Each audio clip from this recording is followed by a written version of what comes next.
नमस्कार प्यारे बच्चों, आप सभी का स्वागत है एक बार फिर आज हमारे बेहतरीन सेशन एसएससी सीजीएल पीवाईक्यूज की अगली सीरीज में।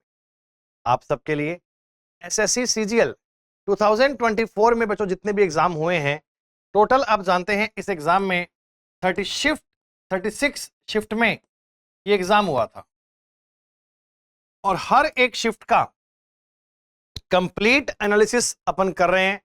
हर एक शिफ्ट के बारे में हर छोटी बड़ी जानकारियां हम कवर करने का प्रयास कर रहे हैं। जितने भी बेटा एग्जाम हुए थे उनमें रीजनिंग के पेपर का डिटेल्ड एनालिसिस, कौन कौन से क्वेश्चन में क्या लॉजिक था, कैसे था, क्या बातें थी, वो सब पढ़ने का प्रयास कर रहे हैं। अगर आपका एग्जाम टारगेट आने वाले साल में CGL, CPO, CHSL, MTS, steno, GD कोई भी एग्जाम है तो ये सीरीज आप पूरी देखिएगा। 36 वीडियोस आपको मिलेंगी। इसकी एक एक क्लास आपके लिए अत्यंत आवश्यक है। पेपर को मेरे साथ साथ सॉल्व करना, कोई भी क्लास पढ़ो, अपने पास पेन कॉपी लेकर बैठा करो, तभी आप इन सवालों के लॉजिक खुद से बना पाएंगे और जो अच्छे बेहतरीन लॉजिक मिले उनको नोट भी कर पाएंगे।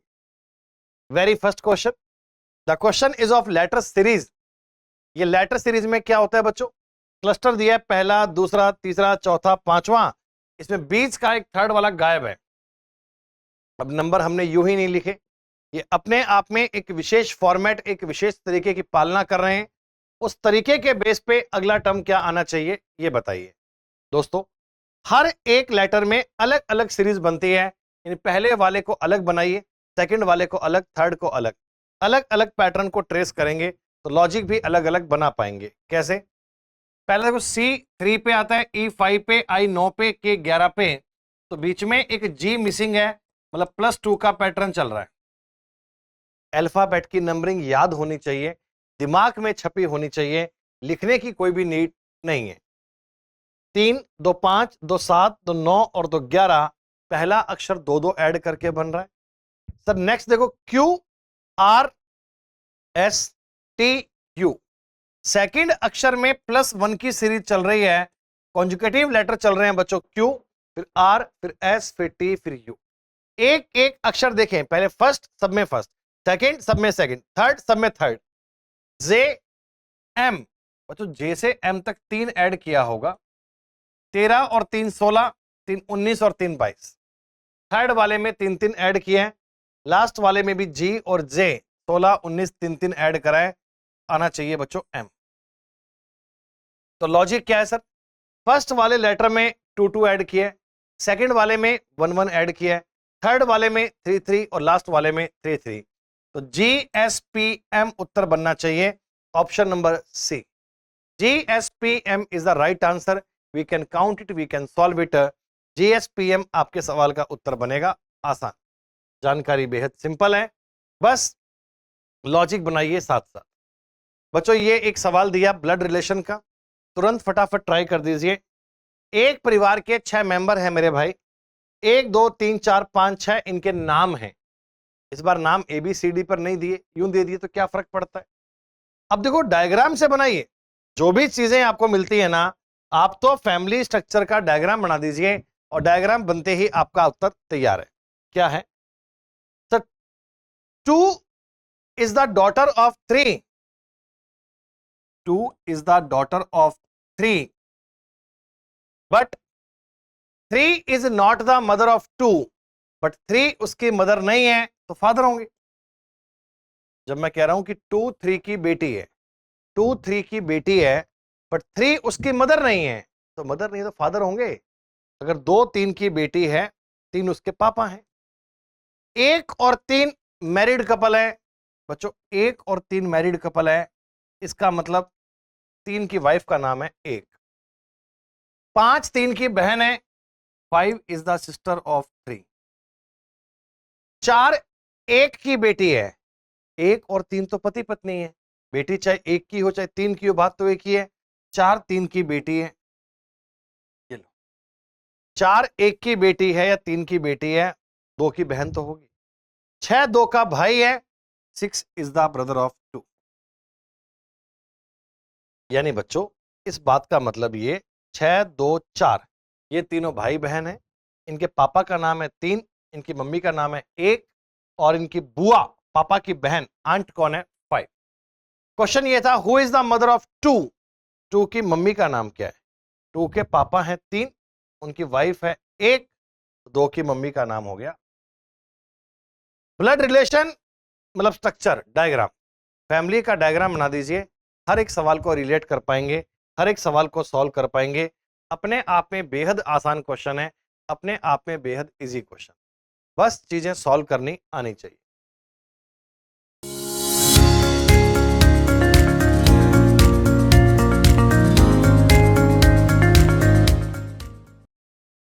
Number 3 sir, 35, 46, 68, 101 and 145। अगर आप कोई इस प्रकार की सीरीज देखें तो पहला टास्क आपके दिमाग में यही आना चाहिए कि सर मैं इनके बीच का डिफरेंस देख लेता हूं। आसपास के नंबर दिख रहे हैं, कोई डबल ट्रिपल की बात तो है नहीं, कोई स्क्वायर क्यूब की बात तो है नहीं, अंतर देख लीजिए। सर 35 में आपने ऐड किया होगा 11, 46 में आपने ऐड किया होगा 22, 68 में हमने ऐड किया 33 और ये है 40। जैसे ही आपने नंबर के बीच का डिफरेंस निकाला, सवाल ने तुमको चिल्ला चिल्ला के बताया कि लॉजिक क्या है। +11 +22 +33 +44, अगली बार 55 ऐड कर दीजिए। सर प्लस में 11, 22, 33, 44, 55 अगर ऐड करेंगे तो आएगा 200। क्या क्या ऐड करना है सर? फर्स्ट वाले में 11, फिर 22, 33, 44, 55, तो 145 में अगर 55 ऐड करेंगे तो 200 उत्तर बनना चाहिए। 200 is the right answer, correct answer. Letter series, sir letter series के इस प्रकार के सवाल में क्या किया जाता है? आप बहुत सवाल पढ़ चुके हैं। उस विकल्प का चयन करें जो उन अक्षरों का प्रतिनिधित्व करता है जिन्हें नीचे दिए गए रिक्त स्थानों में बाएं से दाएं क्रमबद्ध रूप से रखने पर अक्षर श्रृंखला पूरी हो जाएगी। सीरीज को पूरा करना है तो बाएं से दाएं के पैटर्न में क्या रखना चाहिए? बड़ी ईमानदारी से पेपर में आप इसको नोट करना। ये सवाल ऐसे माइंड में मत करना, क्योंकि इनमें कई बार स्पेस काउंट करने में, कई बार लिखने में कई बार गलती हो सकती है। तो आप इनमें 30 सेकंड का समय लगाना बच्चे। हर क्वेश्चन 5 सेकंड में नहीं करना, ये भी नहीं करना, इसको लिख के करना। करोगे क्या? सबसे पहले इन्हें काउंट करना, ये हैं कितने? 1 2 3 4 5 6 7 8 9 10 11 12। जैसे ही आपको 12 मिले, मन में आपके ख्याल आना चाहिए कि सर 3-3 के 4 फैक्टर या 4-4 के 3। देखिए अगर मैं इसको 4-4 में ब्रेक करता हूं ना तो थोड़ा सा मामला बिगड़ रहा है। फर्स्ट में Z, फर्स्ट में Z, फर्स्ट में A, बात नहीं बनी। अगर 3 में करता हूं तो बात बन रही है। कैसे? सर सेकंड में यहां भी Z है, यहां भी Z है, यहां भी Z है, लास्ट वाला यहां भी A है, यहां भी A है। इसकी समानता तो बहुत है, इतना कुछ मिल जाए तो बहुत है बेटा। सेकंड वाले प्लेस पे Z Z Z, यहां भी Z। इसका मतलब आपकी जो फ्रीक्वेंसी चल रही है, सीरीज चल रही है, वो double Z A double Z A double Z A double Z A बनेगी। तो ये भी डबल जेड ए, ये भी डबल जेड ए, ये भी डबल जेड। हर बार आपको डबल जेड ए दिया गया तो बताइए ब्लैंक में क्या भरा हमने? Sir Z Z A Z Z. Blank में फिर भी यही हुआ है, double Z A double Z A, ऐसा ऑप्शन दिया गया आपको। काम यही है, इनको लिखना है, लिख के सॉल्व करना है। एग्जाम में भी दुर्घटना से देर भली। अगर सवाल करने में 20 सेकंड लग भी जाएं तो कोई बात नहीं, पर पहले इसको लिखना, लिख के ट्राई करना बच्चों। Number 5, 11 is related to 121 in a certain logic। Certain logic कैसा है तुम्हें पता ही है। उसी तर्क का पालन करते हुए 22 is related to 484। उसी का करते हुए 31 का क्या मतलब क्या सर? साफ साफ स्क्वायर लिख रहे हो और कुछ करना भी तो नहीं है।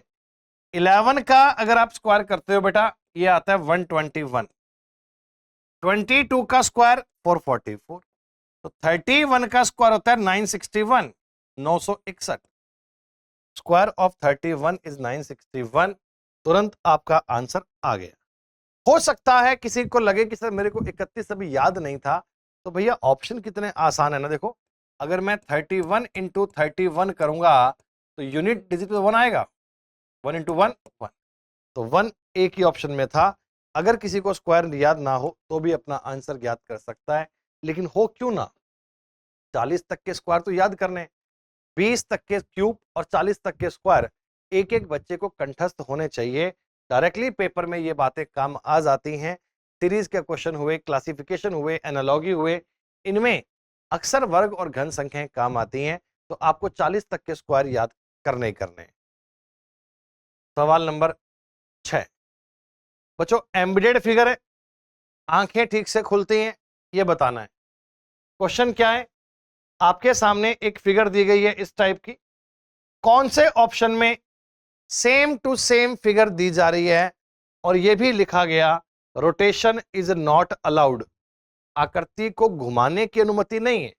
आप इसका लेफ्ट राइट को टॉप बॉटम चेंज कर दो, नहीं, सेम जैसे जिस जगह पे यहां पे है ना लेफ्ट कॉर्नर में ऊपर साइड से, तो ऐसे ही लेफ्ट कॉर्नर से ऊपर। ए में तो आकृति है ही नहीं, बी में भी नहीं है, डी में भी नहीं है, पर सी में आपको ये फिगर एग्जैक्टली सेम दिख रही है बच्चों। ये लो, जो फिगर उस क्लास में उस सवाल में दी गई वो एग्जैक्टली सेम डिटो हूबहू आपको यहां मिल रही है। Option number C, C is the right answer, C is the correct answer. आकृति आपको सी में मिलनी चाहिए, और कोई समस्या वाली बात ही नहीं। लो बताओ, कोडिंग डिकोडिंग, कोडिंग डिकोडिंग में भी सवाल ये ऐसे बनाए हैं बच्चों कि आपको चिंता ना करनी पड़े, आप लॉजिक देखते ही याद कर लो। अल्फाबेट की नंबरिंग याद रखना, कौन सा अक्षर वर्णमाला में कितने पे आता है, उनकी सीक्वेंस आपको याद रहनी चाहिए। क्या जानकारी है सर? एक कोडिंग लैंग्वेज में ईगल का कोड दिया हुआ है DZFKD, और उसी में ड्रीम सपना कोड दिया हुआ है CQDZL। तो कॉन्सेप्ट ये है कि सब में आपको एक एक माइनस दिख रहा है। ई में -1 किया डी, ए में -1 किया जेड, जी में -1 -1 माइनस। सर प्रत्येक अक्षर में अल्फाबेट की नंबरिंग में एक एक माइनस किया हुआ है। डी में एक माइनस किया, सी आर में एक माइनस एक माइनस एक माइनस, यानी अल्फाबेट की जो भी एग्जैक्ट उनकी प्लेस वैल्यू है उसमें से एक एक माइनस किया। दोनों पे ट्रेस करने की नीड भी नहीं थी, तुरंत आपका आंसर आ जाता। सर उसी प्रकार सिंस का कोड चाहिए तो सब में एक एक माइनस ही तो करना है भाई। S -1 करेंगे R H M B T, सब में एक एक माइनस करने पे जो आंसर बनेगा वो है बच्चों RHMBD, ऑप्शन नंबर सी। ये तो इतना आसान सवाल है, एक एक माइनस किया हुआ है। कल को कोई एक प्लस करने हो, ऐड करना हो, अपोजिट करना हो, इनके लिए अल्फाबेट की नंबरिंग याद रखना। अंग्रेजी वर्णमाला में लेफ्ट से राइट पे कौन सा अक्षर कितने पे आता है, ये बातें आपको याद होनी चाहिए। आसान। लो बताओ, लेटर और नंबर सीरीज का मिक्सचर है, लेकिन मैंने आपसे कहा है हमेशा कि फर्स्ट लेटर को अलग सॉल्व करना, सेकंड लेटर को अलग सॉल्व करना, थर्ड लेटर को अलग सॉल्व करना, सबकी सीक्वेंस अलग अलग चलेगी, आपस में कोई उनकी सिमिलरिटी, आपस में कोई उनका रिलेशन नहीं है। प्यारे बच्चों, फर्स्ट लेटर को देखो ना तो आपको आइडिया पड़ेगा सर दो दो ऐड कर रहा है, 8 और 2 10, 2 12, 14 और 2 16। सर फर्स्ट लेटर तो 2 ऐड कर रहा है, 8 और 2 10, 2 12, 2 14, 2 16, तो पी से स्टार्ट होगा।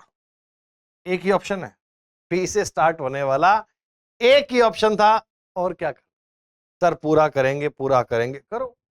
सेकंड में M 13, P 16, L 19, V 22, second letter 3 जोड़ रहा है, 10 सॉरी 13, 16, 19, 22 एंड 25। सेकंड लेटर में 3 जोड़ा है, 13 3 16 3 19 3 22 3 25 मतलब 22। तो लास्ट में सब में 3 माइनस किया हुआ है, 71 में 3 माइनस किया 68, 3 माइनस किया 65, 3 माइनस किया 62, 3 माइनस किया 15। फर्स्ट वाले में 2 प्लस, सेकंड वाले में 3 प्लस, लास्ट वाले में 3 माइनस। तो आंसर बनेगा PY59। PY59 is the right answer. कायदे में सॉल्व करना, चेक करना आना चाहिए। बेहद आसान sir.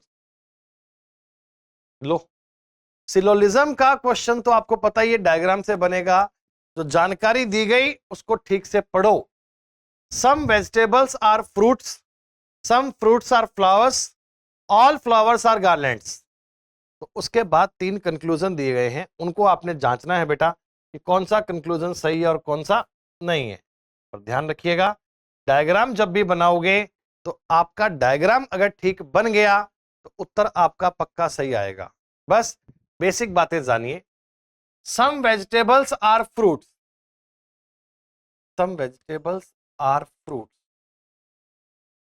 suppose that these are vegetables, these are fruits.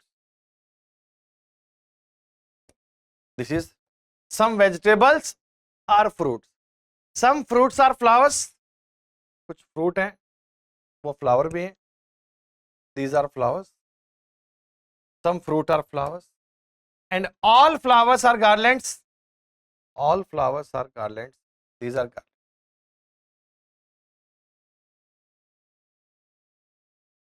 पहला, some vegetables are fruits, some fruits are flowers, all flowers are garlands। सही। अब कंक्लूजन की जांच तो कीजिए। पहला, सम गार्लैंड्स आर फ्रूट्स, क्या कुछ गार्लैंड फ्रूट हैं, कुछ मालाएं फ्रूट हैं? हाँ बेटा, है ना, सही। Some vegetables are flowers, vegetable और फ्लावर के बारे में क्लैरिटी नहीं आ रही, मिलेंगे नहीं मिलेंगे दिखाई नहीं पड़ रहा sir, partially. Some vegetables are garlands, कुछ वेजिटेबल्स हैं गार्लैंड्स हैं सर, इसके बारे में भी क्लैरिटी नहीं है। वेजिटेबल और गार्लैंड के बारे में कोई भी रिलेशन देख पाना पॉसिबल नहीं है। तो तीनों कंक्लूजन में से हमें तो केवल पहला सही लग रहा है। कौन सा कंक्लूजन फॉलो करता है? Only one. सर सेकंड और थर्ड पार्शली होते हैं। पार्शली का मतलब होता है जी ऐसा हो भी सकता है और नहीं भी, मतलब कि पॉसिबिलिटी वाले केस में तो मान लेंगे, वैसे इसके बारे में श्योरिटी नहीं है, वैसे इसके बारे में कह नहीं सकते। तो correct answer will be option number B, 10। 10 क्या है? आपके सामने बच्चों 4 नंबर दिए गए हैं। ऐसे नहीं लिखे कि 4 नंबर अपने आप में किसी विशेष नियम की पालना कर रहे हैं, कोई स्पेशल ऑर्डर की पालना कर रहे हैं, और उस ऑर्डर से 4 में से 3 बातें सेम है। Out of these 4, 3 points are same. 3 चीजों पर कोई ना कोई ऑपरेशन सेम किया गया है, और कितना आसान किया गया है। चिल्ला चिल्ला के तुमको सवाल कह रहे हैं भैया 7 से 15 कैसे बनेगा, तो कहना जी 7 का डबल करो, जितना भी आएगा उसमें 1 जोड़ दो। 22 का डबल कीजिए 44, और 1 ऐड कीजिए 45। 5 का डबल कीजिए 10, उसमें 1 ऐड कीजिए 11। हर नंबर का डबल करके 1 ऐड करना है। तो यहां तो 11 का परफेक्ट आपने स्क्वायर ही कर दिया बच्चों। तो बाकी चीजों में तो आप डबल करके एक बात, एक 1 ऐड कर रहे हो, लेकिन बी में ऐसा नहीं हो रहा। क्लासिफिकेशन का मतलब होता है ऑड वन आउट, चाहे ये सवाल जीके पर आए, चाहे ये सवाल नंबर पे आ जाए, चाहे सवाल अल्फाबेट पे आ जाए। कॉन्सेप्ट क्या है? 4 में से 3 बातों को सेम करना ही होगा। आपका टास्क, आपका काम, आपका रूटीन ये है कि 4 में से 3 बातों को सेम कर दीजिए। 1 पॉइंट उनमें से अलग होगा, अलग क्या है उसी को टिक करना। खत्म। डाइस, डाइस के जो लेटर लिखे हुए हैं आई थिंक आपके लिए विजिबल होंगे, मैं फिर भी आपके थोड़ा जूम कर दे रहा हूं। यहां पे है जे, यहां पे लिखा हुआ है एल, यहां पे लिखा हुआ है के, यहां लिखा हुआ है एल, यहां लिखा है बच्चों एम, यहां लिखा हुआ है। जो लेटर लिखे हुए हैं मैंने आपके हिसाब से और लिख दिए हैं, जे एल के एल एम ओ। अब कहा गया कि सर एक डाइस है, उसके 6 सरफेस हैं, उन पे लेटर लिखे हुए हैं JKLMNO। क्वेश्चन ये है कि बताओ n के अपोजिट में क्या आएगा। टास्क क्या था? टास्क ये था कि जब भी आपको डाइस में 2 सरफेस मिले, उनमें एक सरफेस तो कॉमन आएगा, कॉमन वाले से स्टार्ट कीजिए, क्लॉकवाइज घूम जाइए। कॉमन इसमें इसमें आपको मिल रहा है बच्चों L, तो काम ये है कि L से स्टार्ट करो और क्लॉकवाइज घूम जाओ। फर्स्ट वाले में आएगा LJK, सेकंड वाले में आएगा LMO, यहां से बचेगा N, क्योंकि उन 6 लेटर्स में से बाकी सारे तो आ गए, अब तक N नहीं आया। तो कॉन्सेप्ट ये बन गया सर, K और O होंगे आमने सामने, J और M होंगे आमने सामने, L और N होंगे आमने सामने। इसके अपोजिट में क्या आएगा सर? हम काउंट कर पाएंगे सर? आपका सवाल था N के सामने क्या है? N के सामने L है। आप कुछ भी पूछिए, J के सामने क्या है? M है। K के सामने क्या है? O है। एक सरफेस कॉमन मिलते ही आपको डाइस की पूरी जानकारी मिल जाती है, किसके अपोजिट में कौन है आप ज्ञात कर पाते हैं। लगभग लगभग सेम टाइप की स्ट्रक्चर दी गई। आपने अब तक जितनी भी शिफ्ट देखी होंगी, सब में आपने ये स्क्वायर ज्ञात करने का सवाल देखा होगा बच्चों, और ये भी देखा होगा कि लगभग लगभग शिफ्ट में इन्होंने सेम जैसी आकृति दी है, बस उसको ऐसे काउंट करना था कितने स्क्वायर है। कॉन्सेप्ट आप एक तो जानते ही हैं कि आकृति को हम टुकड़ों में ब्रेक करके अलग अलग पार्ट को देखेंगे, यूं कोई आकृति में कंफ्यूज होने की नीड नहीं। ये जितना सा पार्ट सामने बना है बच्चों आपके, ये इसमें आपको दिख रहे होंगे 2 स्क्वायर। आपने कहा जी हाँ। जस्ट इसके बगल में चिपटी आकृति ये वाली एक और दिख रही है मुझे,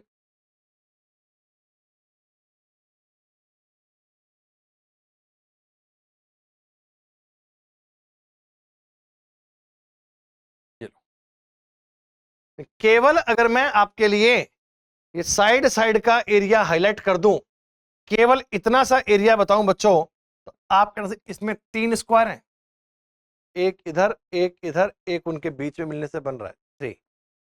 आप ये भी बात भली भांति जानते हैं कि सर इस वाली फिगर में स्क्वायर होते हैं 5, 4 छोटे एक बड़ा। अगर मैं इसके साथ में एक ऐसी फिगर बेटा और बना दूं, तो गौर करना, इसमें भी 5 थे, इसमें भी 5 थे, 10, लेकिन इस 10 में ना बेटा एक कॉमन हो गया बीच वाला, ये वाला देखिए, ये इधर वाला 5 का बॉक्स, इधर वाला 5 का बॉक्स, एक इनमें कॉमन है, तो ये वाली फिगर कभी बनेगी, इसमें बनेंगे 9। 5 5 10, एक कॉमन था, हटा दीजिए 9। ये मैं क्यों बता रहा हूं कि अपने पेपर में ये सेम फिगर आपको दिख रही होगी यहां पे, यहां से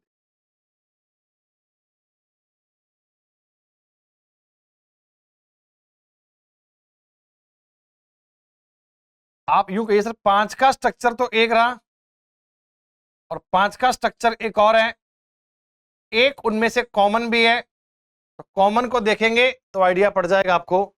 जो आकृति मैंने यहां सामने आपके बनाई है बच्चों, यही हूबहू सेम आकृति यहां पे है, देख पा रहे? इसमें भी 5 हैं, ऊपर वाले में भी 5 हैं। आपने कहा जी 5 और 5 10, लेकिन 10 में एक बच्चों कॉमन भी है, 10 के बीच में एक कॉमन भी था। इस ग्रीन वाले पार्ट में आप 9 स्क्वायर कहिए। ये आकृति इतनी सी देखते ही आपके दिमाग में बात आ जानी चाहिए कि सर 9 और 3 12 स्क्वायर तो गिन लिए। अब एक एक गिनो बेटा, देखो मैं गिन रहा हूं, ध्यान दीजिए। एक एक यहां से ये 2 बॉक्स का मिला के पूरा 2 बॉक्स और हो गए 2। एक आपको ये पूरा मिल रहा होगा बच्चों, ये वाला पूरा 3, ये पूरा 3, और 3 के बाद बच्चों एक ये कंप्लीट पूरा,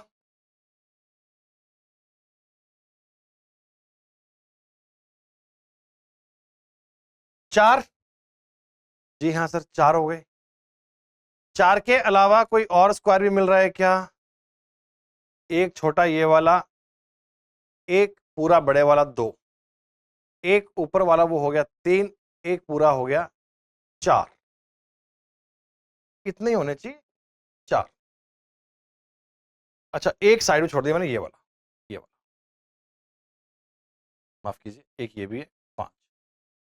टोटल मिलाकर इतने स्क्वायर मिले सर, रेड वाले 1 2 3 4, एक पूरा बड़ा 5, तो 9 अंदर, 5 ये 3 ये, 5 और 3 8 और 9 17, सर 17 स्क्वायर होने।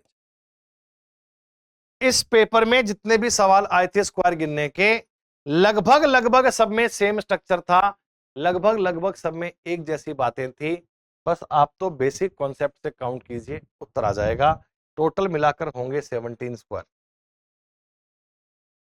Mirror image, sir mirror image का एक सवाल दिया गया, एक आकृति दी गई, कहा गया कि MN लाइन पर मैंने मिरर लगाया है, लेफ्ट राइट को चेंज करोगे तो आकृति कैसी बनेगी।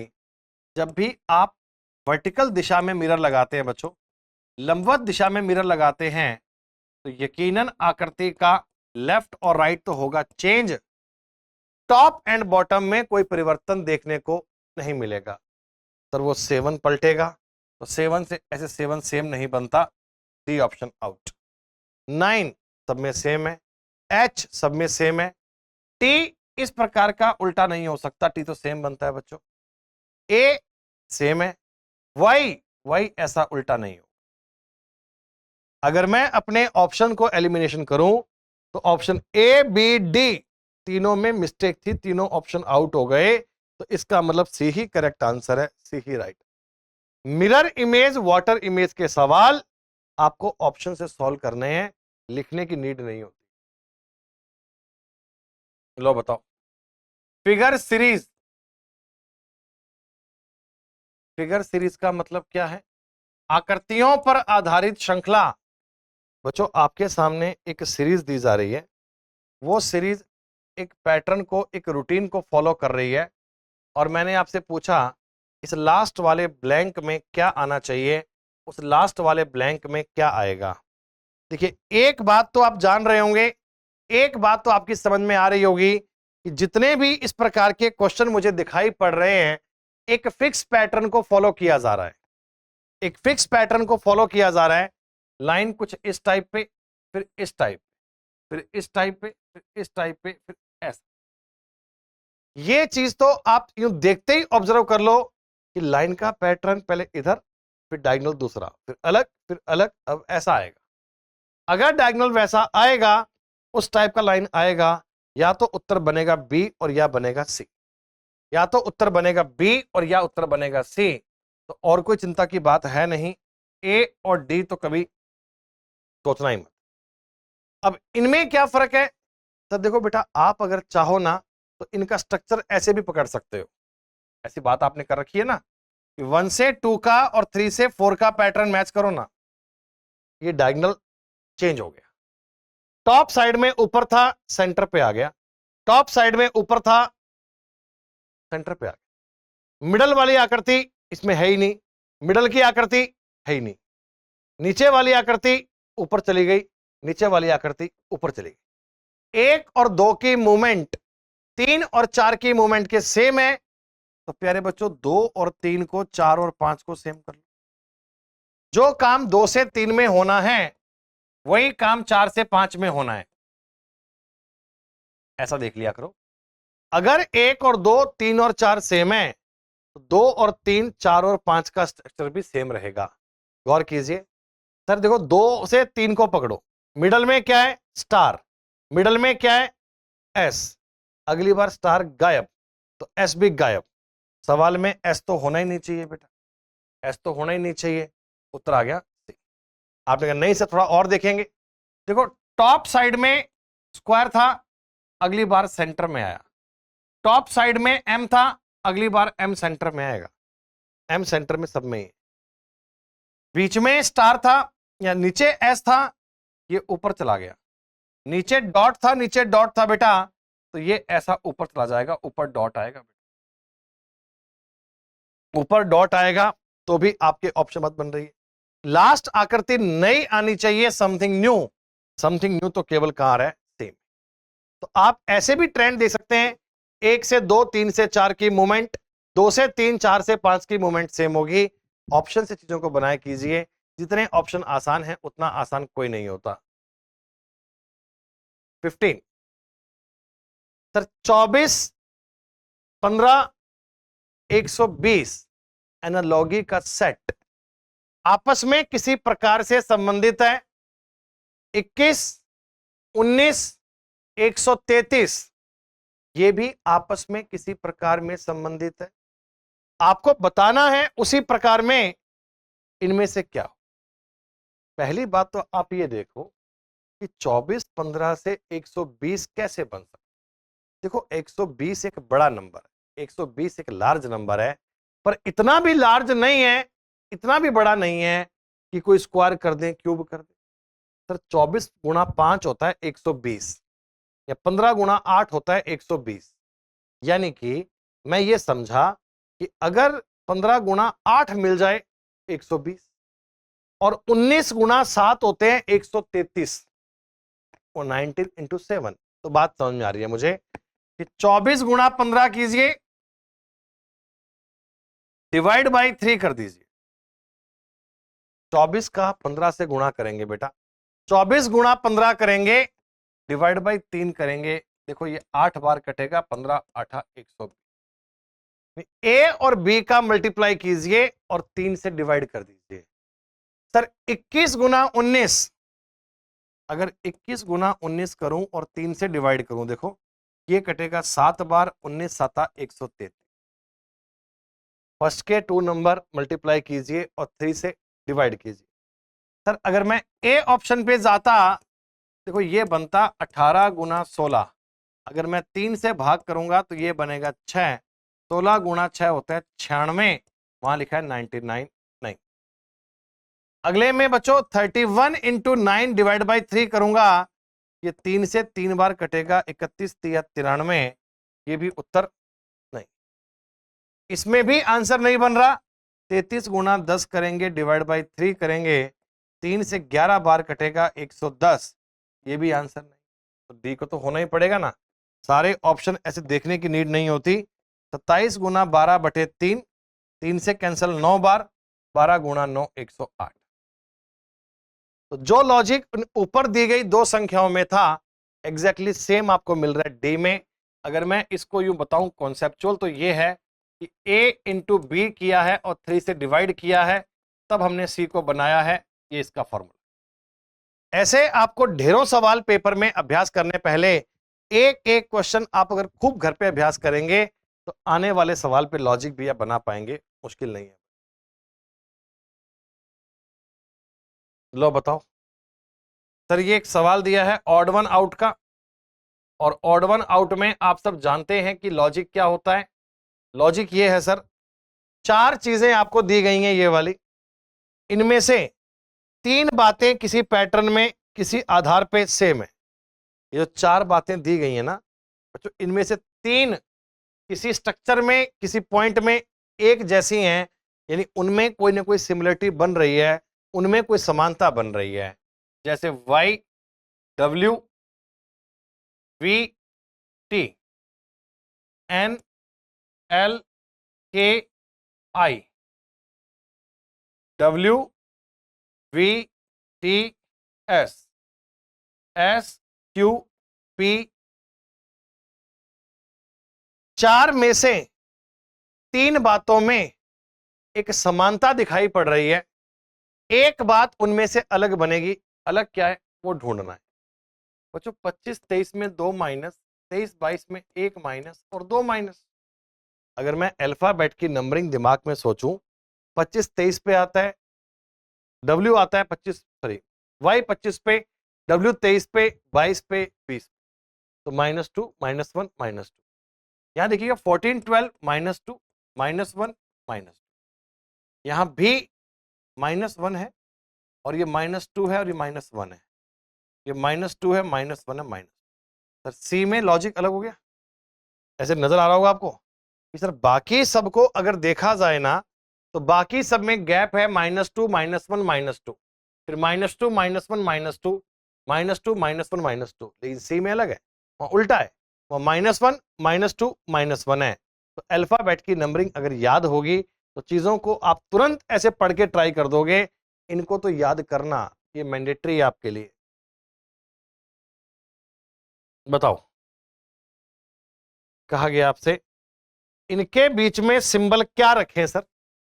75, 3, 17, 8, इनके बीच में साइन क्या रखूं कि रिजल्ट मेरे को 0 चाहिए?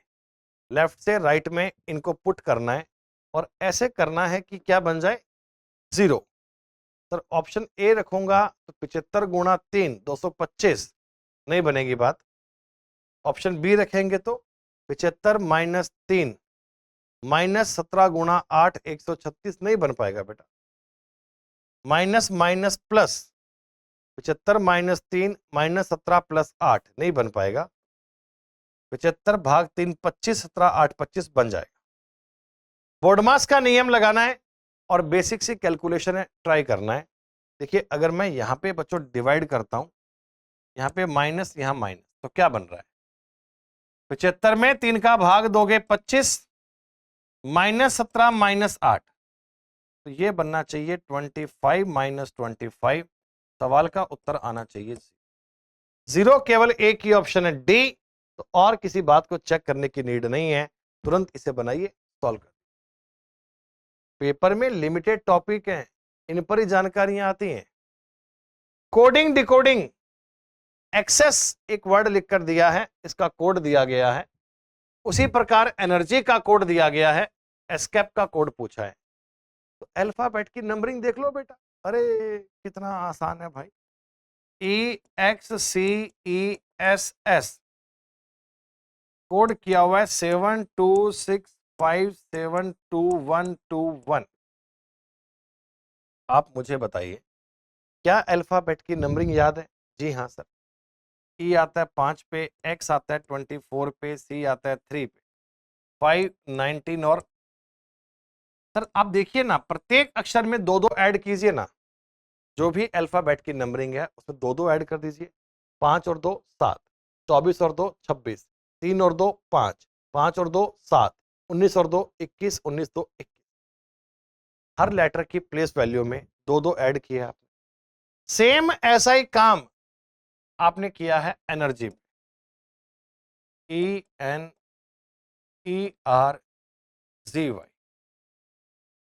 कोड किया है 716720 अर्थात अगर मैं आपको नंबरिंग बताऊं बेटा, हालांकि इसको ऐसे लिखने की नीड नहीं है, जब लॉजिक हमें समझ में आ गया तो फिर दो दो बार क्यों करना है, पर यहां तो मैं आपको एक्सप्लेन करूं इसलिए बता रहा हूं कि 5 2 7 14 2 16, 5 2 7 20 9 और 27। अल्फाबेट की नंबरिंग आपको याद है, तुरंत माइंड में दो दो ऐड कर दीजिए। आपने वर्ड पूछा ESCAP, सर बिना नंबरिंग लिखे सीधे उत्तर लिखो ना। तो E आता है 5 पे, 2 ऐड किया 7, S आता है 19 पे, 2 जोड़ेंगे 21, 3 पे 2 जोड़ेंगे 5, 1 और 2 3, 16 और 2 18, 5 और 2 7। उत्तर बनेगा 72153 187। लास्ट में आना चाहिए 187, ये नहीं है, ये नहीं है। स्टार्टिंग में 721 उत्तर सी बने। मैंने तो आपको डिटेल में एक्सप्लेन करके बताया। कह रहा हूं पेपर में अगर अल्फाबेट की नंबरिंग याद है तो तुरंत अपने दिमाग में सेव कर लेना।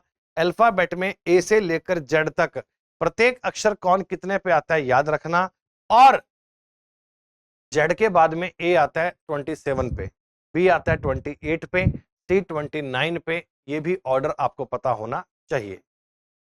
19। इस क्वेश्चन को भी आप कोडिंग डिकोडिंग कह सकते हो बच्चों, आप इसे एनालॉगी भी कह सकते हैं, कोई फर्क नहीं पड़ता। सी और टी प्लस 17, 18 17 35 17, ठीक है। देखिए आप इसकी बजाय -9 कहिए ना, एक ही बात है भाई। सी कितने पे आता है? 3।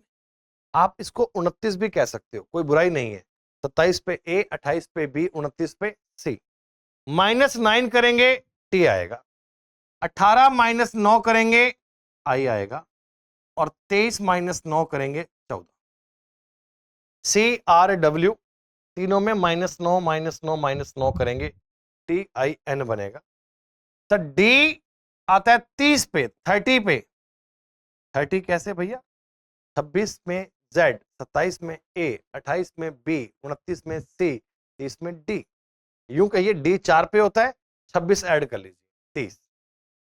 O आता है 15 पे, 15 में से 9 कम करेंगे, 26 में से 9 कम करेंगे, 17।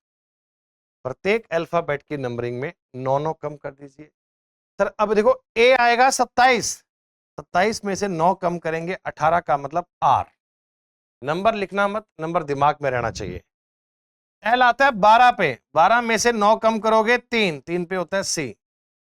23 में से 9 कम करोगे 14, 14 पे होता है N। तो सवाल का उत्तर बनेगा RCN, ऑप्शन नंबर। कॉन्सेप्ट क्या है, गेम क्या है, लॉजिक क्या है? अल्फाबेट की नंबरिंग को याद रखना, नंबरिंग दिमाग में होगी तो यकीनन इनका लॉजिक ढूंढ पाओगे। ये ठीक वैसा ही है कि इसको कोड में ये कहा जाता है, इसको ये कहा जाता है, इसे क्या कहेंगे। तो चाहे तो कोड याद कर दीजिए, चाहे ये काम कर दीजिए। वाह, फिगर सीरीज का सवाल फिर से हर शिफ्ट में आता है बच्चों, दो दो सवाल मिलते हैं शिफ्ट में। क्या कहानी है ये देखना भाई कि क्या सब में एक कॉन्जुगेटिव रूल चल रहा है। जो ट्रायंगल था अगली बार सेंटर पे, 4 सेंटर पे नहीं है, नहीं है, तुरंत सोचो। सबसे ज्यादा काम यही होता है कि 1 और 2 को ब्रेक कर लो ऐसे, 3 4 को ब्रेक कर लो ऐसे। अब ये देख लो भैया, क्या 1 2 3 4 में सेम प्रोसीजर फॉलो कर रहे हैं? देखिए ना, ट्रायंगल था सेंटर में, पी था सेंटर में, हाँ सर। इसका एस कोने पे चला गया, एन कोने पे चला गया, इसका 2 इस कोने पे गया, ट्रायंगल इस कोने पे गया, पी नीचे सब आ गया, ओ नीचे आ गया। इतने मैच करने की नीड भी नहीं है, तुरंत जान गए। जैसा चेंज, जैसा उठापटक, जो भी काम आपने 1 से 2 में किया है ना, सेम टू सेम 3 से 4 में किया है। देखो ये 4 अगली बार ऊपर का, एस अगली बार ऊपर, सारे सेम है सर। तो अब आप क्या कीजिए सर, अब देख लो 2 से 3 में जो उठापटक की गई है ना, सेम 4 से 5 में कर दो। 2 से 3 में जो स्ट्रक्चर जैसे भी चेंज किया ना, वो 4 से 5 में कर दो। तो देखिए इसका ओ लेफ्ट में साइड में था, अगली बार सेंटर, 2 लेफ्ट में था, अगली बार 2 सेंटर में आएगा। तो जो भी उत्तर बनेगा उसके बीचों बीच में 2 आएगा, बीचों बीच में 2 केवल एक ही ऑप्शन में है सर। इतना देखते ही उत्तर बन गया, अब बाकी को मैं एक्सपेरिमेंट क्यों करूं सर? फिर भी आप सर नहीं सर प्रूव तो करवाओ, चेक कर लो बेटा। ये 4 अगली बार राइट में खिसक गया बच्चों, ये एस राइट में खिसक जाएगा, ये लो। आपने कहा जी ये 2 अगली बार नीचे आ गया, ये ट्रायंगल अगली बार नीचे आ जाएगा, ये लो, सेम बनेगा बेटा, डाउट ही नहीं है सर। इसका जो ट्रायंगल था अगली बार यहां नीचे आ गया, इसका P अगली बार नीचे यहां आ जाएगा, ये लो सर। इसका ये N अगली बार टॉप पे चला गया ऊपर, इसका ये 4 टॉप पे जाएगा ऊपर। सारे ऐसे मैच करने की नीड नहीं है, आपने एक ऑप्शन देखा वो उत्तर बन गया तो ठीक है। बस ये ध्यान रखना कि अगर किसी सवाल में 1 2 3 4 सेम हैं, 2 3 4 5 भी सेम होंगे, बस उस ट्रेंड को लगा दीजिए, खत्म बात। 21 rule of board mass, board mass तो जानते ही ना।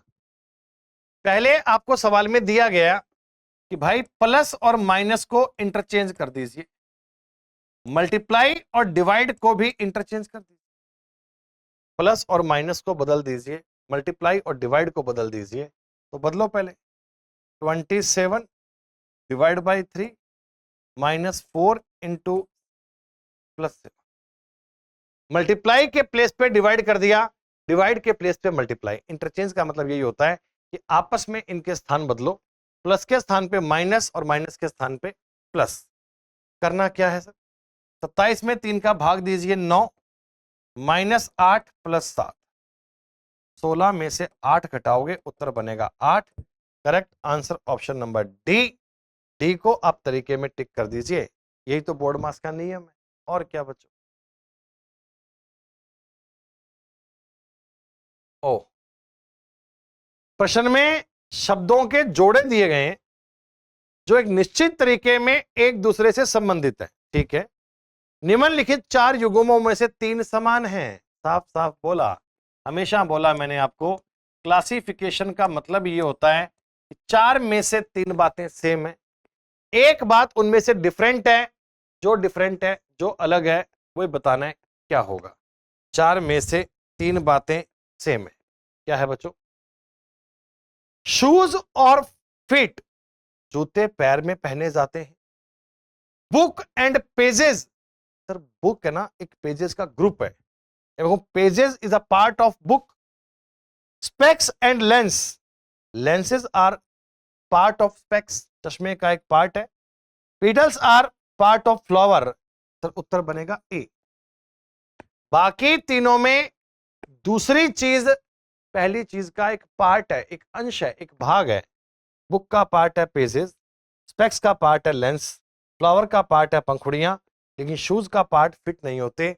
शूज पैर में पहने जाते हैं, आपस में कोई उनमें इस टाइप की बात नहीं है। बात समझ में आई? अगला पॉइंट लो, ये तो क्या ही है, एनालॉजी दिया गया कि भैया 4 और 68 में जो संबंध है, 4 एंड 68 में जो रिलेशन है, वही रिलेशन 8 और 136 में है, और वही रिलेशन 9 का किससे होगा? ये तो एग्जैक्टली मल्टीप्लाई किया हुआ है आपने। 4 का गुणा अगर करोगे 17 से, 17 चौक 68, हाँ 8 का गुणा करेंगे 17 से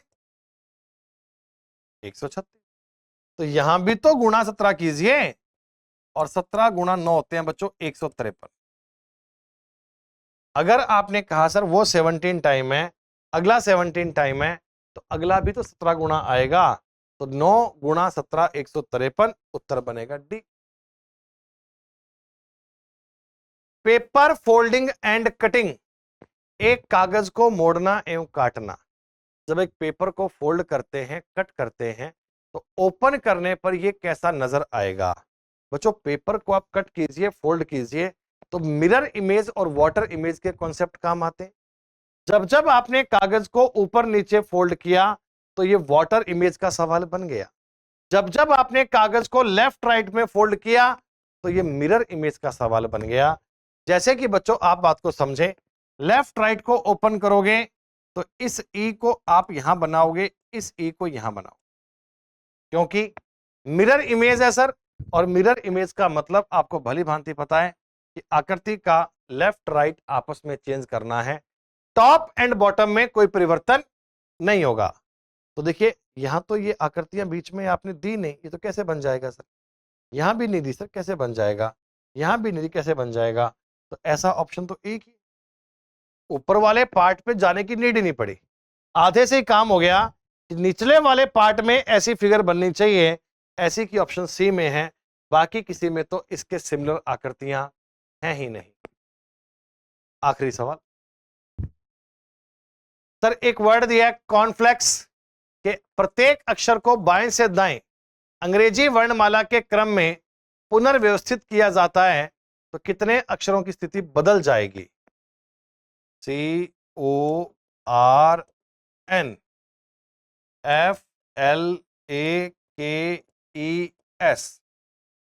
पहले तो आपको इन सबको एक ऑर्डर में लगा के देखना पड़ेगा भैया।